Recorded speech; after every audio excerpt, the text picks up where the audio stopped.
The following segment is sponsored by Uplift Families. Well, as parents, it can be hard to remember all of the things that we need to teach our children. And Nicholeen with Uplift Families is joining us here today, and she has 3 tips for helping children develop a service-minded heart. Thank you so much for joining us, Nicholeen. Oh, welcome. My pleasure. I love being here. Thanks, Sarah. I'm so excited about these 3 tips. So let's just get into it. First off, before we go to breaking down each one, tell me why it's so important that children are service-oriented. Well, honestly, think of our world today. I mean, there's so much stress and anxiety, and the root of all of that is actually selfishness. So if we are only thinking about ourselves, only processing in our own brains all the time, and not worrying about the other people around us, we become our own island. We're lonely and alone, and our children are hurting because of that. Service can really help them. I absolutely agree. I think that's great lessons, to impart. Can you tell me a little bit about the difference between giving service and love to give service?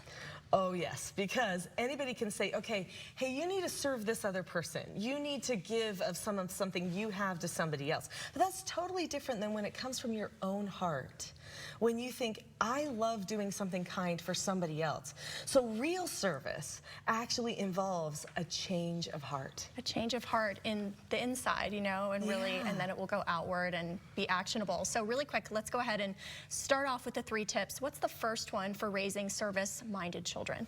Okay, so if you are the parent or maybe the grandparent, okay, of these children, you want to teach to have this change of heart and to write service on their hearts for them, then you've got to be the leader. You've got to be the example. And what that means a lot of the times is you don't complain when you have a duty. Right. When you have service to perform. I think that's one thing we forget. We think, okay, I'll do it, but then we complain about it. And that teaches them that service isn't good. Right. Okay, tip number 2.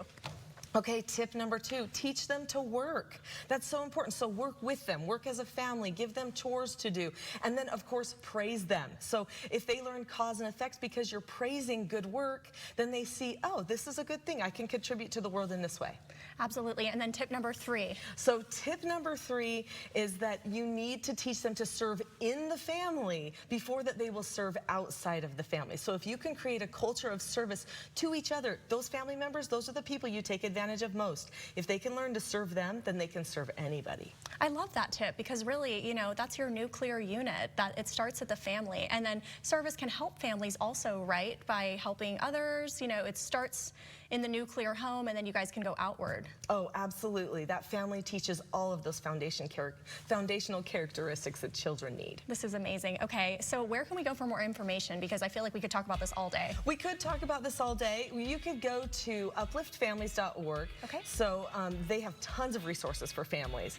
Also, you can go to teachingselfgovernment.com or to my YouTube channel. If you look up the Teaching Self-Government YouTube channel, the Teaching Self-Government podcast, there are resources galore on teaching your children the skills that they need for good character, a life of service, and self-government. Thank you so much, Nicholeen. We so appreciate you coming in, and thank you.